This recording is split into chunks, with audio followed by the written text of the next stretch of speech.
This is part two of our discussion about Palestine and Israel's war against Gaza and its citizens and its people.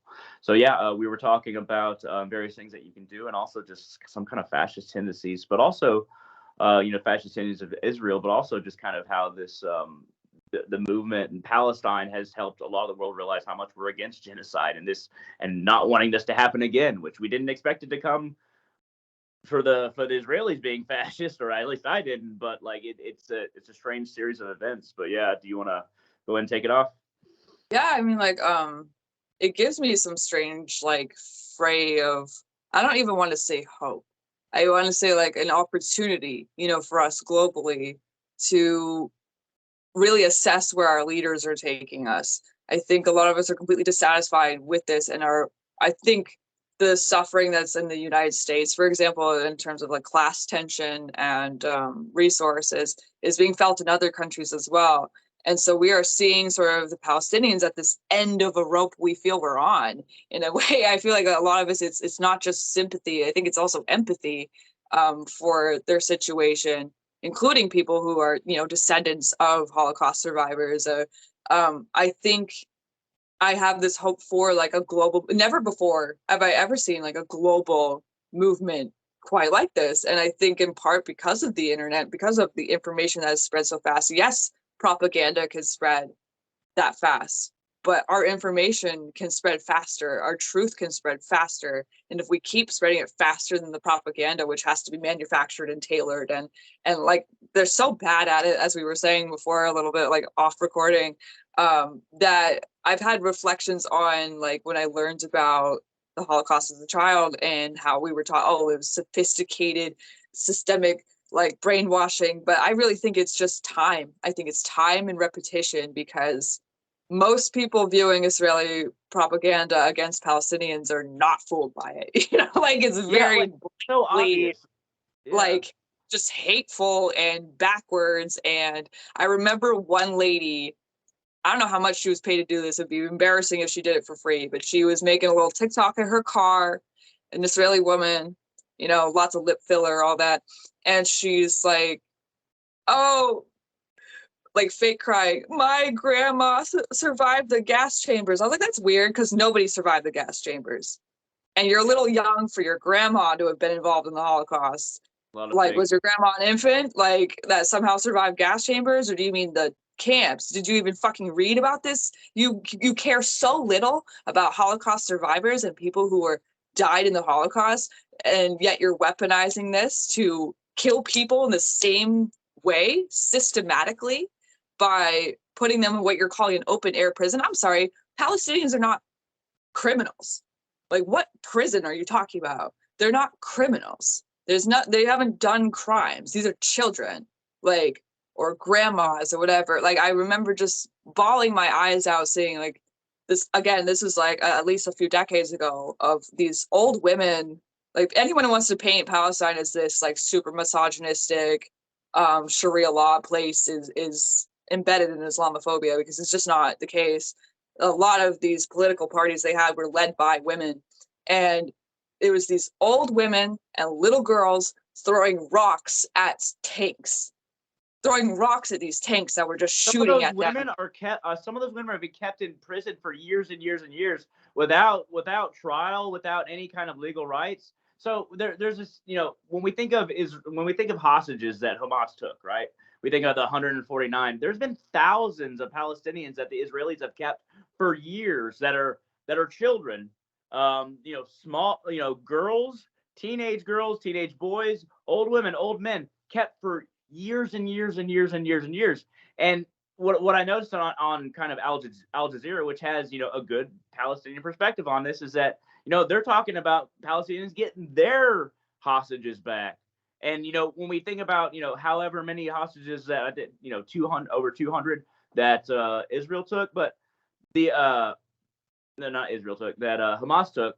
Israel has like over 5,000 Palestinians that have been kept for years. And it's just, Yeah. they're not considered as hostages because, once again, the messaging and the framing of this has been completely stilted and completely looked at the angle that you can say the West or, the United States and allies want to push, which is unfortunate. But also, getting at fascism. Fascism isn't so like I hear there's a whole lot of false information on the History Channel about how smart Hitler and the people around him were. They were not intelligent. They actually, if you really study the Holocaust, like they didn't have it really planned out when they were taking Jews, and they're just like, they're like, okay, I guess we'll put them in camps, and they had this plan to ship them to Madagascar and leave them on an island, but they didn't come. But then they were like, oh well, we can't get them all by ship, so they were trying to figure out what they're gonna do, and then they just kind of slapped together this thing to kind of get rid of them.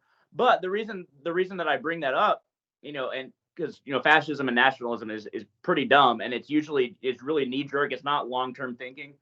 I don't think Israel's thinking about. I don't think that they're thinking about this long term, and I feel like a lot of that stupid knee jerk reaction of just trying to get rid of them without having a plan is happening to the Palestinians right now. To where it's like, you want them to go. So you say you're telling the civilians to go somewhere, to go away from Hamas tunnels. Apparently they're everywhere. But like, where do you want the civilians to go? Like, we don't know. We're not going to tell them anywhere to go. First it was South Gaza. Now they're bombing South Gaza. Now there's nowhere to go. So they don't. Fascism and nationalism, and we're seeing it in like hyper focus, kind of like how during the French Revolution, like they just went through all the phases of like revolution and empire like really quickly. So we're seeing the phases of fascism in Israel like happen like really quickly, and we're seeing the stupidity of it, but I don't think people are really completely seeing it, if that makes sense. Yeah. I mean, I want to make a quick comment about what I've seen of hostages both ways, right? I remember a Palestinian boy who was held in, let's call it IDF custody, released, and the entire side of his head was imploded. He was alive, he was able to talk, but he had this severe dent in his skull that was just shocking to look at. He'd turn and it looked like half his head was missing. It was a good quarter chunk of his head missing. And yet you see these people released by Hamas, and I remember the media trying to silence this woman. They were like really ready, like, she's going to tell us how they raped her and stuff. And she was like, oh no, they made sure I had food and water, and they were fairly kind to me and told me that they weren't going to harm me. And like, and you'll see like, then they release more Israeli hostages and they're giving high fives in the fucking van. Bye-bye, add me on Instagram. Like, it's a completely different experience than these people. If the Palestinians come out alive, they come out completely maimed and damaged. And reports of sexual assault against women were in the jails and things like that. Yeah, it's awful. Yeah, and like, I just even the narrative around Hamas rapes these people and stuff it's again leans into this racist tendencies of these barbaric Arabs did this, and I even want to lean away from the word Islamophobia from now on, because I feel like most of the time when people say Islamophobia, what we actually should admit is that it's racism. It is racism specifically against Arabs, because like 90% of the time it has nothing to do with Islam and everything to do with Arabs, and correlating Islam with Arabs. And because this isn't about religion, this is about Palestinians. Like, this is about people with a particular ethnicity being attacked by Western occupation, being over and over again like systematically eliminated, systematically silenced, systematically destroyed out of history, out of existence. And that's why South Africa brought those charges of genocide against Israel, is because the reason South Africa has had such a close relation to Palestine is it's not because of Islam. It's because Palestinians have been going through their own version of apartheid for decades and decades, and then South Africa, Africans having gone through that, they felt this like kinship with them, and they're pushing for those genocide charges, and in the International Criminal Court, because they know what genocide looks like, and that's what it looks like, and it's just genocide by another name. So you see this kinship with South Africa, you see this kinship with other people who have gone through genocide, and I think some of those connections are the historical context and connections that we needed to see. There's no like good side to this, but one thing that will come out of it is that history might start making links for people that it did not before, if that makes sense. And speaking of being on the right side of history, I do want to plug some things that we can do that are not asking too much of us.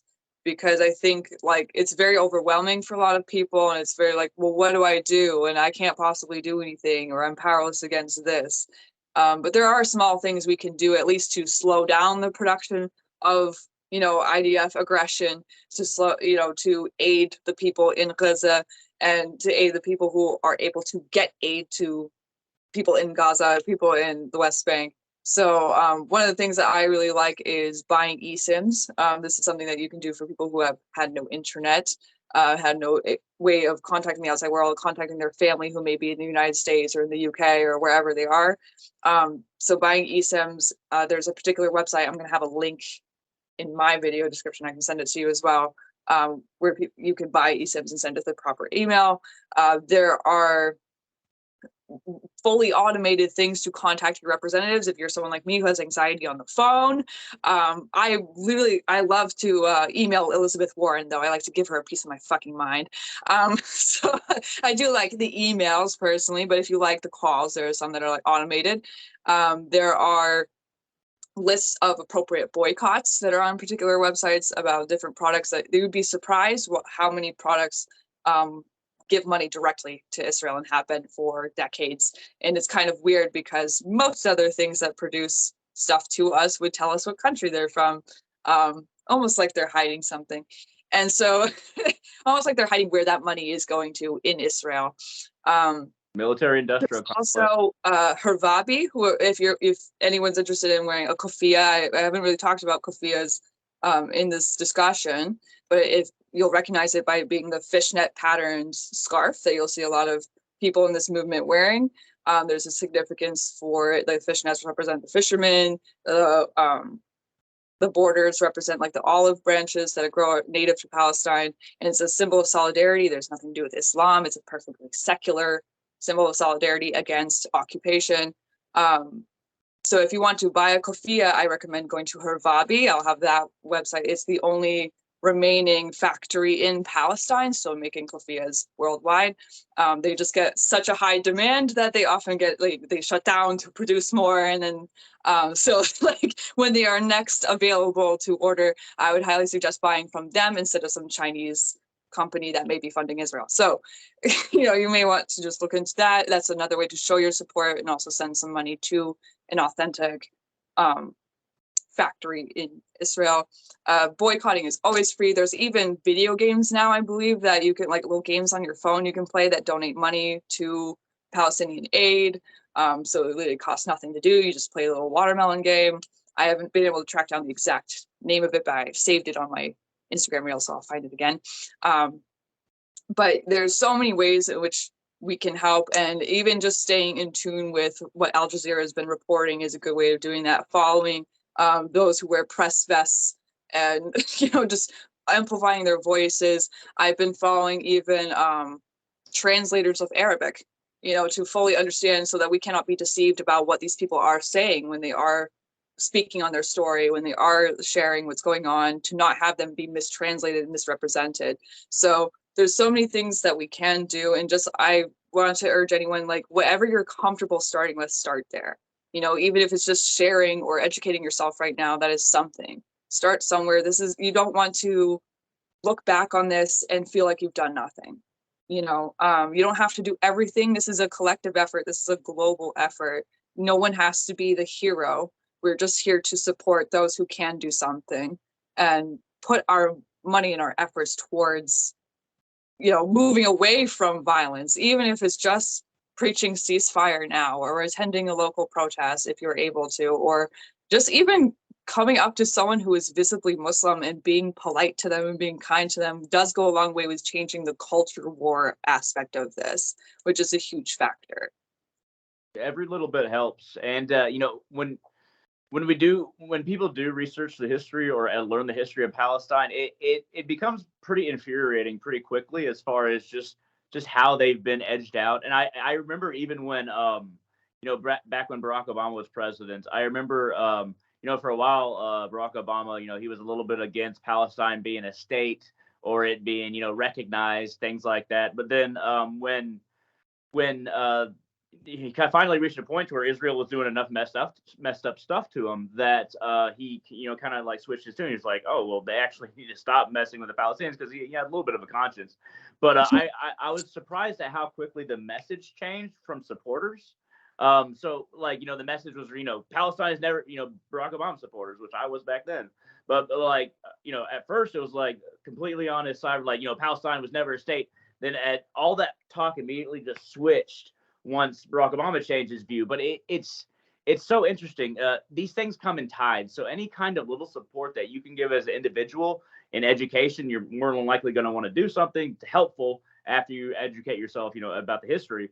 But any little thing that you can do as far as education and all these supporting brands that do not support, Israel or I have or to check down her username, but there is a Jewish content creator who has been educating about Christian Zionism and the problem of Christian Zionism in this whole debacle, and distinguishing between the three Israels that she went over, and debunking, the religious Israel from this current state of Israel. So I think that's also important to understand, because there are plenty of Jewish people out there educating about this. If you want that perspective, if you're more comfortable with that perspective than say jumping into a pro-Palestinian one, that's valid, so there's so many resources out there. Yeah, I saw this interview, and I can't remember what. So Turkey recently came out with their own English language kind of like news thing. But I remember this I believe it was a Jewish rabbi. I mean, he had all the usual ethnic like clothes on of a Jewish rabbi, and he was talking and he had this he had a Israeli flag with an X over it. And his point was on the channel. He's saying that so basically the Israeli people shouldn't be equated to a state, and that you don't have to be proud. You can be proud of being Jewish and not be proud of what Israel is doing, or Israel existing, in the way that it does as an aggressive state, or as a state that is trying to take other people's land. You can support kind of everybody at once. There's no need to either be on one side or the other. You could be on everybody's side, just against aggression. And that was his main point about, fighting against nationalism, and not being equated to nationalism, and taking away from the religion, which I thought was a good point. But that should be a pretty easy video to find. It's important to note too that most Zionists in the U.S. are evangelical Christians. They're not Jewish Americans, So like, we have to wonder what the real agenda is there. Yeah, and they say things like, "Yeah, we have to defend Israel because the Israelis are God's chosen people," and I always think that. So I always go back to my whole spiritual thing, like, why would God create all people? A God create all people and then have a chosen people? So it doesn't really make sense. But then it's very much labeling and propaganda, religious propaganda that is strangely ethnic combined with religion. It gets really muddy, and it doesn't really make any sense. But what it does end up doing is it ends in violence, and it ends in kind of desensitization towards the pain of the Palestinian people or any other people. When you have something like this in regards to religion and nationality and ethnicity all wrapped into one. But yeah, do we have anything else that we kind of want to mention before we kind of end it here? I guess I just want to remind any of those, should they see this, any of these witchy content creators, any of these spiritual new agey motherfuckers that want to preach healing and bringing enlightenment, going into the fifth dimension or whatever the fuck they're claiming. We cannot do that if you are on the wrong side of history. So please get the fuck up. And to anybody who is just anxious and just learning about this and just new to this, or is wondering what is relevant to them, like, I encourage you to like look at the links I will be sharing, and I'll probably add to this over time, because like there's just so much information. But please take the time to look at it. If you're able to talk to someone who is Palestinian, listen to their voice, listen to what they have to say. I would definitely recommend like Jewish Voices for Peace being a good resource for those of you who are like worried about anti-Semitism and all this. That's a valid concern, so just don't be afraid to look into it. Don't be afraid to act, because this does affect our global community. I'm hoping it will turn out for the better. I do have some hope that the global community wants better for the whole world, including Palestine. So let's all get on the same page with that. That makes sense to me, and I will second that as well. But yeah, it was good talking to you. I hope that we can get together on this again soon. We'll keep on talking after we, stop recording. But yeah, anybody who is on my channel, would you like to mention your channel? Sure, yeah. So you can welcome to join me on Sanctuary Satanica. I'm going to be dedicating pretty much every video from now on, like, to the spite, and be adding links to it in some way, or at least put on my link tree. So thank you all for joining me. Thank you, Hunter, for having me and for letting me have you on my channel. So yeah, you feel free to plug yours. I'm of course going to link your channel in my description. So feel free to check out Hunter's channel if you're not familiar with his work. So yeah. Yeah, and you can just just type in Hunter Salazar on YouTube, and you can find me. You can also find me on Google pretty easily. But yeah, thank you all very much for joining us, and yeah, we will see all of you on our channels in the future.